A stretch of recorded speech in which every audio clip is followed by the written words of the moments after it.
Word up, Mama Bear. Yo, what's up? Yo, yo, yo. I said something the other day. I was at Lowe's and I said like buy home slice or something. And I was with Monica. And Monica's like, nobody knows what that means. You're too old. Don't say yes, but Lauren, it's us. Like if we said that to like a 20-year-old, They'd be like, is she gonna know what home slice is? Which basically it's like homeboy, homegirl, like you're my yeah, person. I can't believe that I even am explaining this, but just in case those of you who are listening out there, if you don't know what home slice is, but I don't want to be judged for what I call people because everybody's my friend. yes, it's nicknames. And if we don't give you a nickname and we don't make fun of you, we don't love you. Exactly. That's why don't people understand that? Is that a New York thing I like think it that? is. Like, if we don't rag on you and give you a hard time, we You don't should like you. worry. Yes, You should worry. correct. Where I think that people in perhaps other parts of the country or world probably do things the other way around. Yes, when I work with clients and if I don't give them little nicknames and like poke fun at them, Yes. there's a problem. I don't like them. Yeah. Miss Lauren, are you ready for today's topic? Sure, what is it? It's something that you're familiar with because I know that you literally just told me 2 seconds ago that, that this is that you know what this is. So we're talking to an identical twin. So this person does not have twins. So Julie and her sister are identical twins and they were adopted when they were younger and they were raised together with their adoptive family. Oh, It's just like that's really, really sweet. I yes. like, but I've seen that a bit, which is nice. Like I'm knocking on wood because I couldn't even imagine separating twins and Yeah. adopting them to separate families. But Oh my did you goodness, ever no. see that movie? Is it Three Perfect Strangers? Yes, where the triplets were adopted out separately. Girl, and you know that was our city, unfortunately. I know, but they We're did that horrible, as like a science which experiment. is why it's so horrible. Yes, and they would separate twins constantly. Yes, I can't even No, imagine that. it's horrible. Oh my I goodness. bet you Joan Friedman has written about this topic. Which, speaking of which, she just came out with a new book, by the way. So guys, if you don't know who Joan Friedman is a twin specific psychologist. I literally have her book right here. I'm trying to find it. She's a twin specific psychologist and she works with twin issues. She is a twin. She has twins, like she's in it. And she came out with this new book, and it's all the essays of people who have written in to her website or that she's worked with. Like it's a compilation of twin essays, let's say. Aw. Found it, told you. It's called Beyond the Bond. Mm. So Beyond the Bond, and it is insights into navigating the challenges of being raised a twin. So Joan Well, loves yeah, that. But you know what I loved about this book? I loved it that like the stories were short. I know that that that's sounds good. It's like horrible. short stories. Like you can just read a couple pages and be done with Literally, the like story. like one a whole story is on one page, Yeah. and then you go to the next story. So She should like talk the to my twins. My oh, twins don't like each other, I think so. about your twins all the time when I talk to her, and I'm just like, oh, had we just gotten them the help that they needed and just made them be friends. I can't, your twinnies are fascinating. I was talking to Genevieve yesterday, and I was saying how when I was hanging out with you and your family, that your kids stayed with me, but only one twin. The other one doesn't like us. The other one She doesn't doesn't like like us. anybody. She doesn't like anybody. No, she's just, but that's her, and we love her for who she is. Yes. So yeah, We have so to accept her for who she is. we do. But they're like, I don't know. Do you think that it's more pressure if you're an identical twin and you have a more challenging bond? Or do you think that it's I like, think is there's it a easier different to bond. accept? I think there's a different bond when you're an identical twin. I think they have a bond. Whereas when they're fraternal, the bond is just like a sibling. Like my brother and I don't get Yeah. along. We don't talk. Well, we can't talk about him out loud. No, That's it. Everybody's got a black sheep of the family. at That's least what it's not happens. me. Amen. Or maybe it is. No one knows. The black sheep usually sometimes doesn't even know. They don't know. Yeah, my brother definitely doesn't know. Yeah, he's oblivious. Leave him be. Everybody's fine. Everybody does their own thing. But like I keep like when I talk to Julie and when we tape this podcast, I was really fascinated by just her story of her and her sister. And she actually wrote, she's an author. So like she's done a lot. She's got a BA in psychology. This Wow. woman, like she's legit. Like this was a really, really fascinating conversation. So I always ask, like, you know that there's nothing that's off the table whenever I'm Yeah. interviewing people. Yeah, So I'm yeah. like, do they treat you differently? Because, like, do you have any friends in your circle besides me, of course?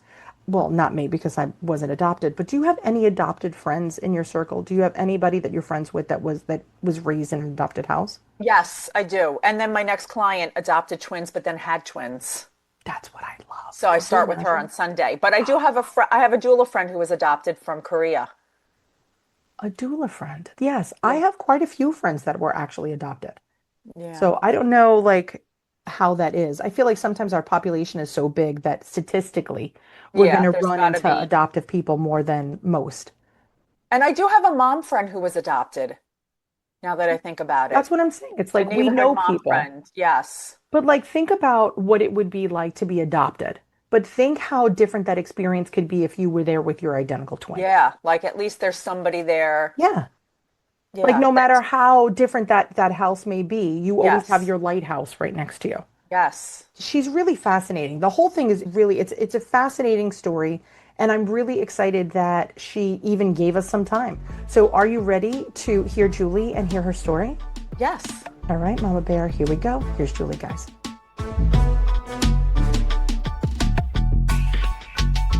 Julie, thank you so much for joining us today. That's my thrill to be here. I cannot wait to kind of dig into both your writing life and then just as the life of an identical twin. And we've had a few conversations with people before that are twins on this podcast. And truthfully, I mean, I'm not going to say they're like our top three, but they're definitely our top 10 because I think parents of twins really like to get into the mind of their kids. And it's really difficult because no one really wants to kind of have deep conversations with your mom, nor could you at 3 years old, let's say. You have Right. an interesting twin story, and I was absolutely fascinated. And I've read some of your essays, and I cannot believe how much you have accomplished, even literary in your universe, on top of everything else. So, like author to author, I tip my hat to you. But I'm dying to dig in because a lot of the content, of course, is around your life. And one of the big components is being an identical twin. But your identical twin story was so unique because you didn't know you guys were identical initially, right? You found that out a little bit down the road. But there's a lot of us who have twinnies like that as well, who still may not want to take that DNA test to find out what's happening. But not only were you dealing with all that and finding your independence and individuality, but with being adopted, that's like another layer of trying to figure out who you are. So I am faceted and riveted, and I want all the dirty details. And I want you to try to help bring insight to our listeners about what that was like for you and what that's like to try to find out who you are when you're in the middle of a storm, because that's what it kind of feels like to me. It's like you're trying to find out who you are as Julie, right? And then who you are as a daughter, and then who you are as a woman, and then who you are as a sister. It's a lot of self discovery on top of just trying to pay your electric bill. Well, first of all, let me just start out by saying being a twin is an amazing experience and blessing. And then add the adoption piece to it to grow up with a full sibling, like more than a full sibling, is a gift beyond. My experience as a twin is so unique because of the adoption piece. And I mean, think about it. From before we even were born, we have this bond. Yeah. But then to go through, the whole identity and individuality piece as children, as teenager, as young women, and then to still have that as an adult. So she and I navigated our adoption search together. I was 48 years old, had a breast biopsy, and my husband said, get at this. And I'm from the closed adoption area, meaning knew nothing about anything or anybody. Those were the rules, those were the laws. That's what everybody understood it to be. And then the state laws in Illinois changed at the time I was searching, and I had access to my original birth record. I said to my sister, are you in? I got to do this. She said, absolutely. Mm. So to go down that journey of a lot of rejection, a lot of ups and downs, we had some conflict with our adoptive mom about this. She wasn't so happy about sharing the mother role with somebody else because Yeah, of course. the rules changed on her too. Here she thought, these are my babies, and now this other mother's gonna possibly come into the picture. Anyway, we navigated all that together. I was married. My husband has since passed away since all this happened. But to have her still in my life through all of these ups and downs, being grandmothers at the same time, each of us has one son each who are best friends. Oh, perfect. That is so cool. Anyway, it's just been a tremendous blessing. And I often think I've been reading a book about twins, what we learn about them and how that influences how psychologists look at other people, how it Mhm. extrapolates out. And I can't even imagine not being a twin. And one of the things that was interesting as my mom's gotten older, she's more honest. I don't know if that's like something that happens, but she's more honest. And she said, I could never get inside you guys. Mm. And I wanted to bring that up today with your listeners that are adoptive parents, because why would you want to? Why would you want to get inside that? You have given your children, whether they're identical or fraternal, this tremendous gift to go through life with this very, very special bond. And as much energy as you put into getting them beyond babies and toddlers or whatever, you've provided this amazing experience for your two children. Don't try to get inside that. I Just want to defend your mother for a second. May I? go ahead. Sitting on the mom side, I Oh, think one of the reasons behind us wanting to get in is because we just want to know that you feel safe. And I think it doesn't have to do with figuring out the nuts and bolts and how things work, but it's the nuts and bolts to make sure that you feel whole and that you didn't feel like you were half of something and that you felt like you were your own. I have chills even thinking about it because it's very true. I think as parents of twins, we're always trying to get in or figure it out, but we're not trying to figure it out to like crack the code on you. We're trying to crack the code on our child to make sure that they feel okay and that they're going to be okay without you. Because it's not only time, right? It's whether you are in your 80s or whether you are in your 30s. If your kids are old enough to be on their own, you really want to make sure that they really are okay. And I think that cracking the code, it's yes, it's definitely the sideshow aspect of the identical twins. I think there's always going to be some fascination about that. But I think as far as parents go, we're always just trying to make sure that our kids feel safe and that you feel seen and that you felt like you were enough. So I just want to defend your mom for 1 second. And yeah, I can be very off base, by the way. no, I understand what you're saying. And I think she did do that, made sure that we were safe. She was very conscious of putting us into different classes, encouraging us to play different sports, different friend groups. She was very good about that. And one of the things that we didn't like that she couldn't really control so much was the outsiders stand Yeah. next to each other. Oh, you're a half inch taller and you look like you're a little Mm. heavier. And, Julie's the serious twin and Jenny's the social one. And those labels, Oh, yes. she was really, really good about protecting us from that labeling. When I said she wanted to get inside us, she would see us do the little shared eye roll thing or the kind of the quick glance, and she wanted to know what we were telecommunicating with each other.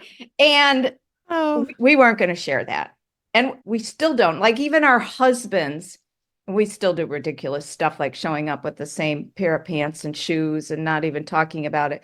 Even our husbands would sit back and kind of go, we're outside of this. yeah, your This, mystery. this little thing that we have with this telecommunicating and Yeah. understanding without speaking.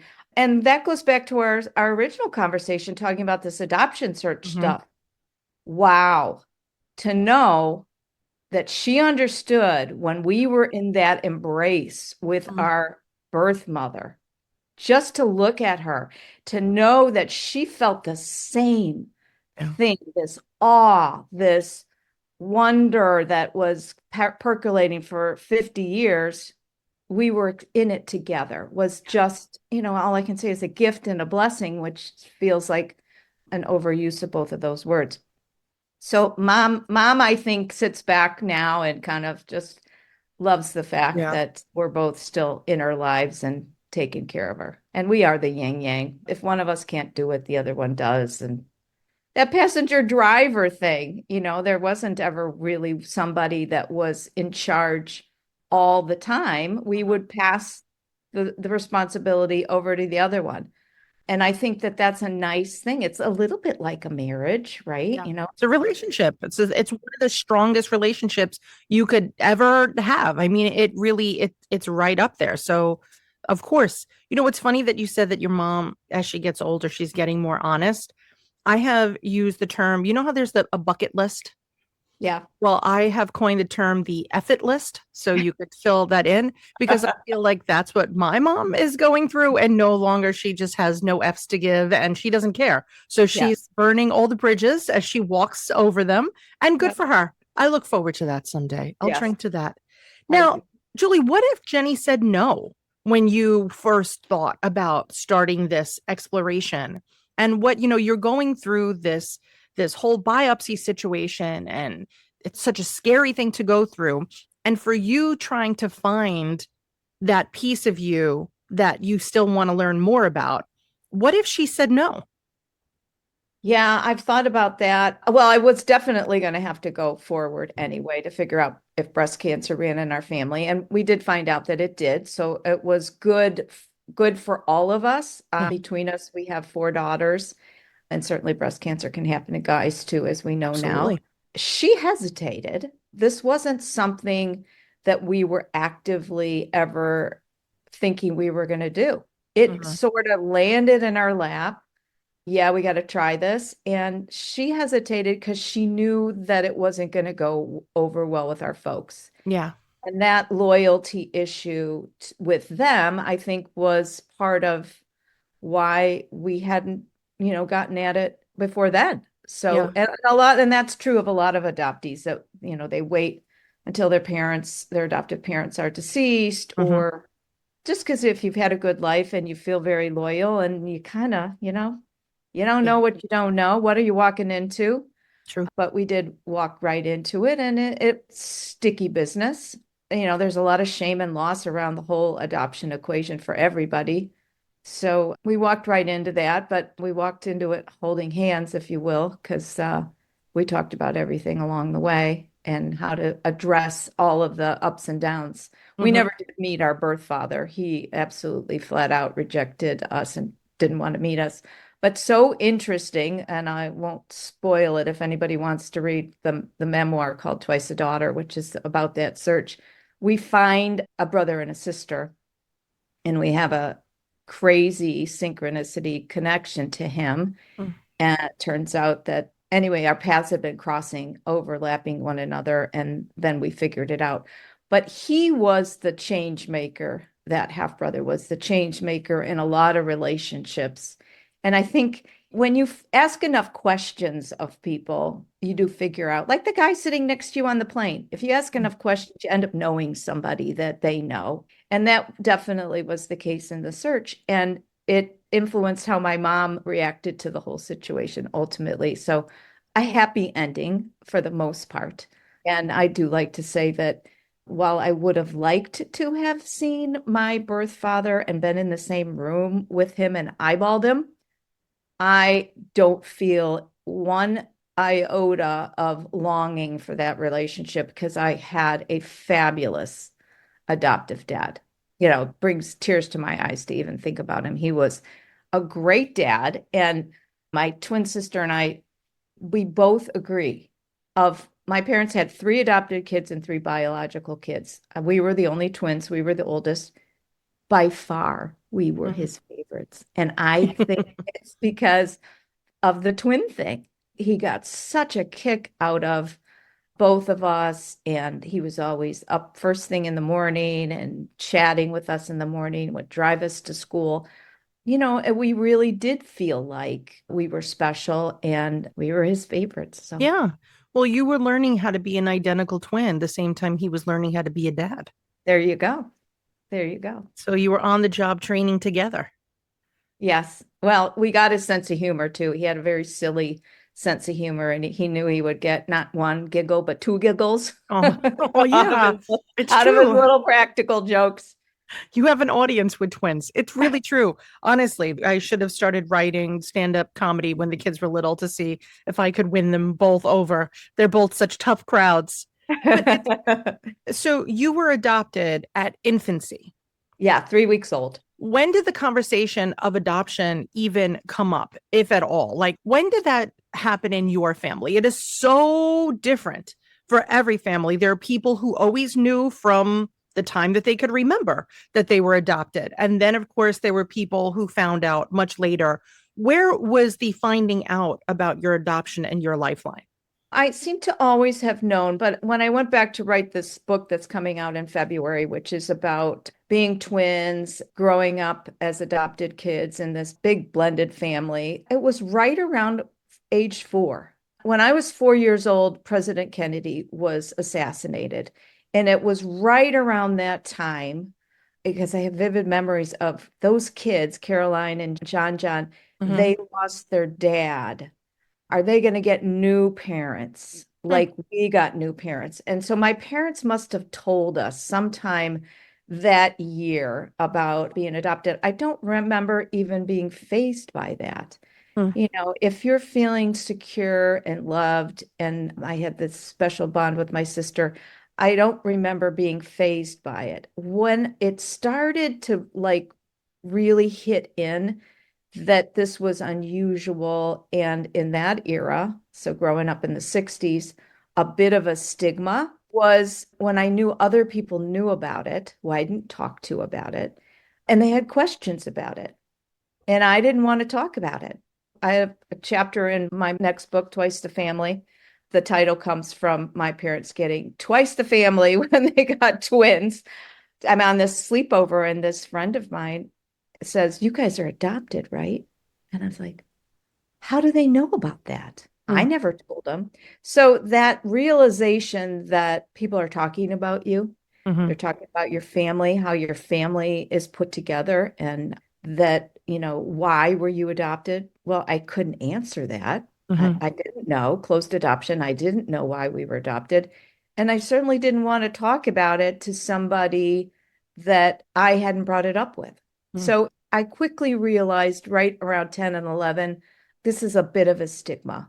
Because back then, that usually meant that my birth mom was an unwed mother, or there was poverty perhaps in the family that meant Mhm. that they couldn't raise by their biological kids. So there was a stigma associated with where I came from. And certainly for my parents, although Yeah. relatives and everybody knew we were adopted, it wasn't something they talked about with other No. people, because it brought attention to their infertility issues that they had for, oh gosh, 6 years. And then all of a sudden, 3 adopted kids later, there was no infertility issues. They were able to have 3 kids. So, and those siblings are really fun and very excited about my sister and I having figured out where we came from, and they embrace it. So Yeah. it's turned out to be a good conversation. That's wonderful. Adoption still is it's such an interesting topic, because I don't know how much we've actually progressed societally as far as the stigma of adoption goes. And if you think about all the things in the world that are needed, yet there's still this weird, dark shame cloud. And it doesn't really make sense if you think about it big picture wise on any side. There's shame on both the adopter and the adoptee. But if there's something that you can do with the age of information, we find out a way to do everything. But yet, this way, for some reason, it still seems like there's a stigma of failure around it. but there really shouldn't be. It actually is success that either the mom who's putting the baby or babies up for adoption was savvy enough to know that I can't do this, and the children are going to get the benefit of having a wonderful life that they might not have had otherwise. When we were going through our own issues of fertility, similar to your adoptive mom, we were looking into adoption. And so we weirdly were looking into international adoption. It's a very long story. I will save that for another podcast. But we found out that the one country that we particularly wanted to adopt from, you needed to be a citizen of, which I thought was also interesting because I'm like, okay, this is a, not a very up and coming country, still to this day isn't, yet they were making the rules so difficult for us to adopt a child from that country. So previous to this life at Twiniversity, I worked in African travel. I'll leave it at that. So, but I was so shocked that it's like, okay, you have more babies than you know what to do with. We've been to places to see all these babies, but no, I couldn't have one because I was an American. I understand on one half as far as being like traditional and keeping cultural, like I get it. But there was the other part that was like, I could give these kids like a life that they would never know. It was so interesting. And then we ended up getting approval for our first round of IVF. And as they say, Julie, the rest is history. So that was it. An interesting thing being from the era that I'm from, because twins really were very unique, as you know, because it was before. Oh my gosh, yes. And we did find out in developing a relationship with our birth mom that twins ran in her family, and not just identical, but fraternal twins. So they are in that whole maternal side. I have 3 daughters. 2 of them have, well, between them, they have 5 kids, all boys, no twins. So I'm still waiting for those twin There's still time. There's every year that your kids wait is another year that we put another notch on our twin belt, and we'll see what happens. I like that. When you finally met your birth mother, what was the conversation like? Was it very medically heavy? Give us all the details into everything. Or was it more kind of psychological and emotional and having kind of that closure? Because you went into this with a very medical mind. You were like, we're going to solve a mission. We need to know the genetics of our family. We need to know what the history lies with us. But when you finally got there, did that get pushed aside? Tell us the story of what exactly happened. So Twice a Daughter is the story of what happened. And because she was scared to death that we contacted her, she'd been married for 30 some years, never told her husband. She denied contact right away. We were working through a confidential intermediary service, and that initial contact, because it was rejected, meant we couldn't contact her again. I had to go before a judge, present all my medical history, and he allowed that we could go back to her with a medical history form to fill out. Okay. Which she did do. She sent it back, and then she went radio silent.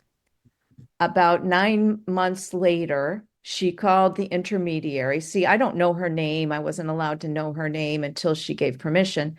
She contacted the intermediary and asked some questions about the process, and we started writing letters to one another. So our reunion, if you would, was set up in all of these many steps. And then at the end of exchange of 3 rounds of letters and pictures, she decided she wanted to talk to us on the phone. So by the time we got to this conversation on the phone for the first time, I already knew a lot about her.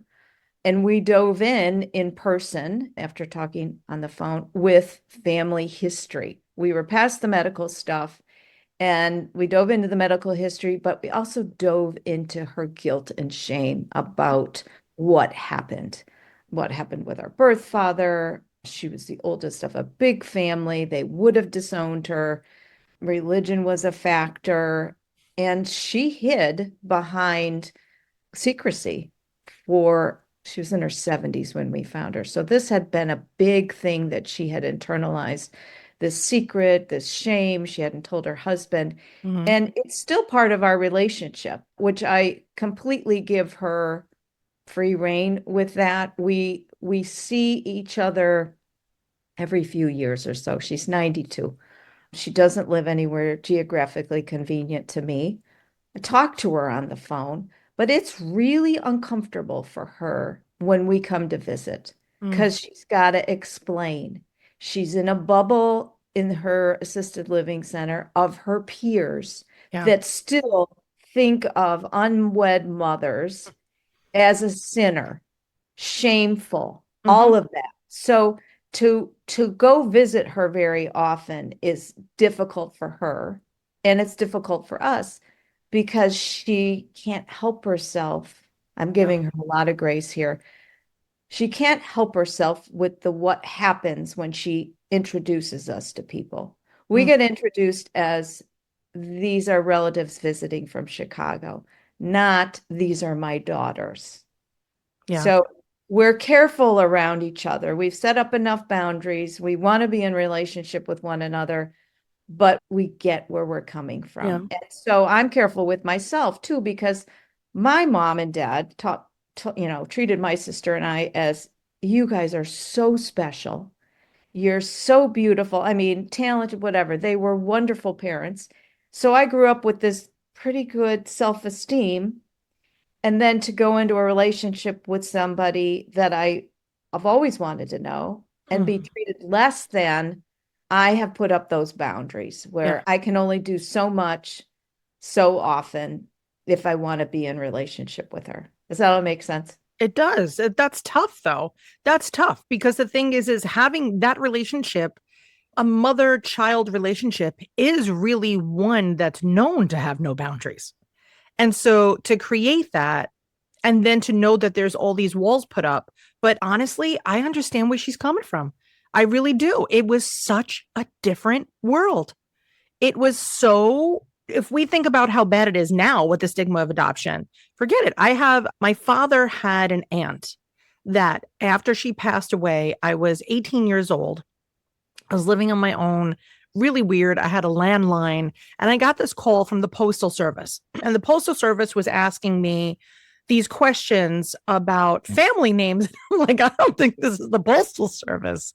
I don't know. This is a little too personal. Long story short, it ended up being a child that my father's aunt had given birth to before she got married. Uh, And so we had this cousin that was out there that we had no idea. And she used this guise way before. I don't even know how she found out. I think actually it might have just been from the yellow pages. Like it was weird, but I still had my maiden name, which it's just a bizarre thing. But I think about how that aunt that I knew my whole life had this life that no one knew about. And there was this child that was probably desperate to learn that whole time about them. And we were all here waiting. Now, unfortunately, my father's aunt has passed away, but she's just as much of our cousins in that pack as everybody else. There is no black, white. It is just a mush of family insanity. We all have our baggage. Everybody's got our thing. Who's known for what? But she has blended in, and her partner as well has blended in so wonderfully. And interestingly, she opted not to have any biological children, but adopted multiple children wow. from Yeah, that multiple a different lot. cultures. Yeah. Yes. So she passed that right on, and you could all her children look like they're adopted. Like you would be like, there is a story to this. Like there's like I need to know. But I love that she did that. And to me, having that in my, not I wasn't even contemplating having children at that time, but that really shaped my own thoughts of adoption. I think that that's where kind of the key of the shame kind of stops existing is when Exactly. you know people that were adopted and you know the life that they had and you're like, okay, this makes perfect sense. Did you and your sissy ever have any conversations like that? Like when you were 11 and after that slumber party, did you say, okay, we need to break this down and we're going to did you have a common discussion about what your talking points were going to be with your friend circles? Was it anything ever official or were you just flying by the seat of your pants and were an open book from the beginning? Two things. So we did, after that sleepover, develop a little dialogue, which was, yeah, we're adopted. We don't know anything. And our parents are our real parents. So those were the three things that we Mhm. basically would just shut the conversation down and send the message, this is not something that we want to discuss. So that's the first part. The other piece was in the secrecy of our room.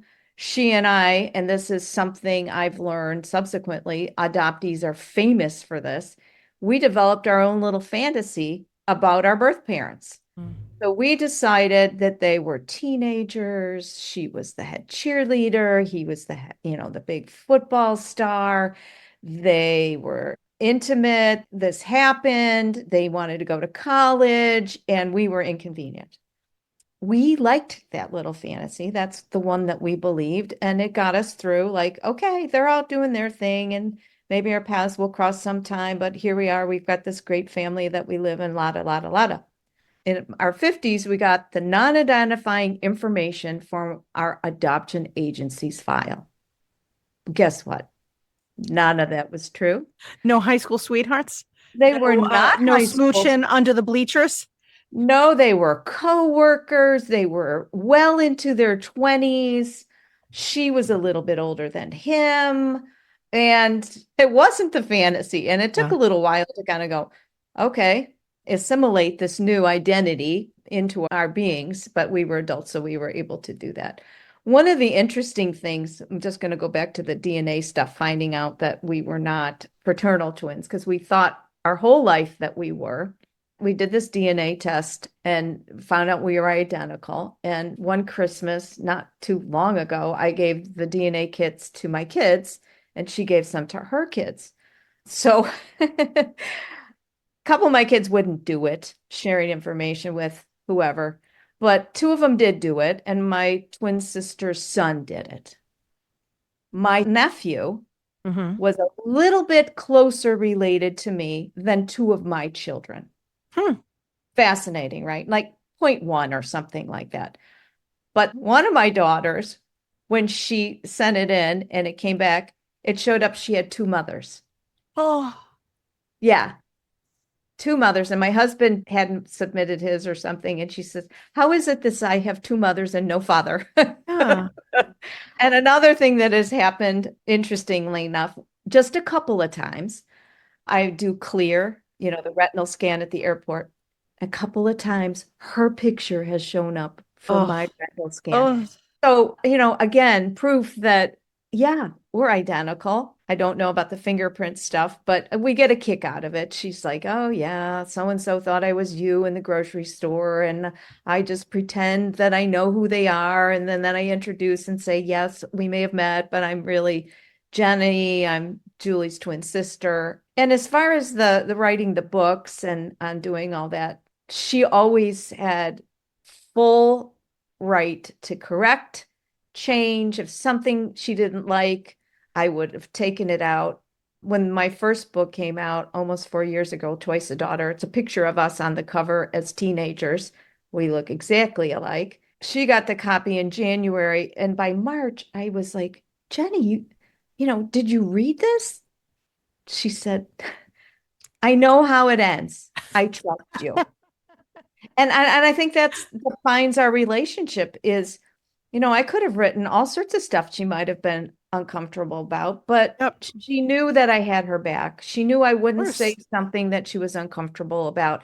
And I think that that's that trust that we have. And I hope, most twins have that trust with each other. And that means I've got your back, you've got mine, and nobody's going to hurt one another, which is not to say we didn't fight.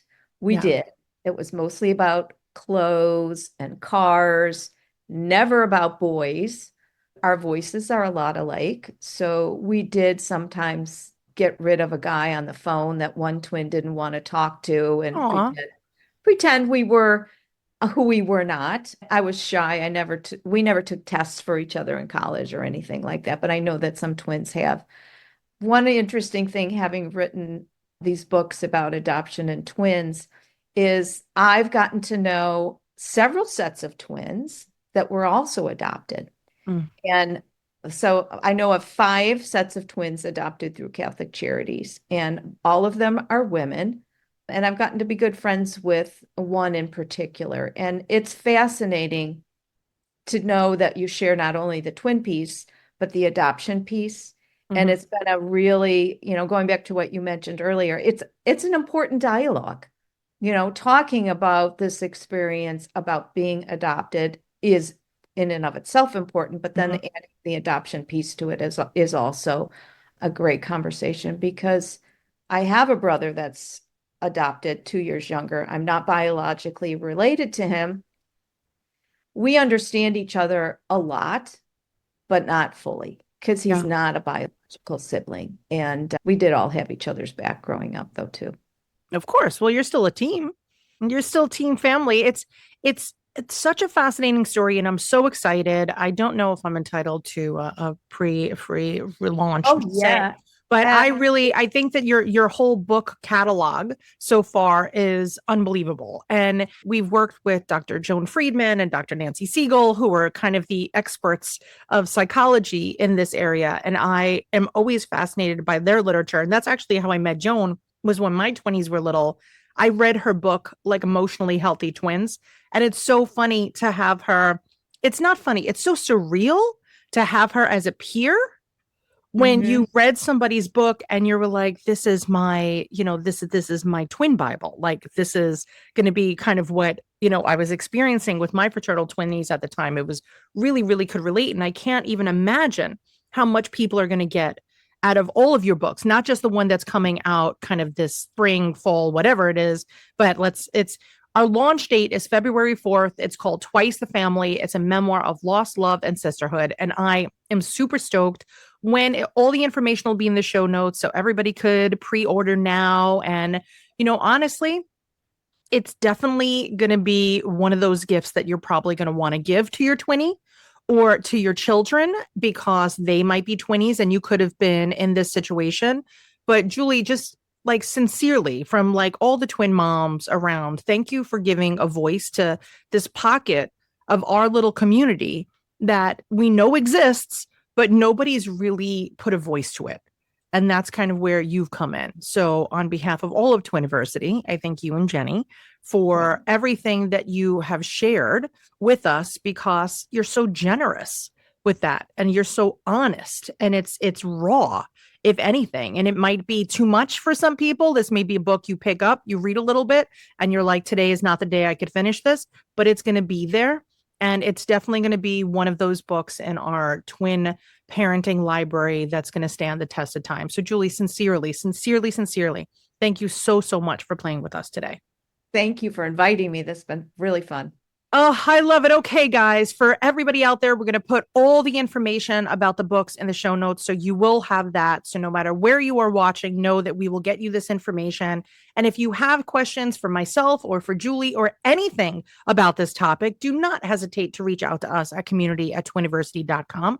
We will slide it right to her, or you could slip into our DMs too. So don't be ashamed. You could always find anything from our Twiniversity family. We are an open book here, whether we like it or not. It's too late now. Cat's out of the bag. We can't go back in. There's just too much stuff back in that bag, but we will always be here for you. And if you are experiencing this, if you are twinnies that have been adopted, or you are twinnies that were adopted separately and finally found each other, definitely reach out to us because there is a way that we could put you in touch with Joan or Julie or Nancy or any of the people because you have a story that definitely needs to be told and we really love to hear it. So, yep. So for World, if you need anything, you know where to find us. And until next time, guys, see you later, alligators, and thanks for listening.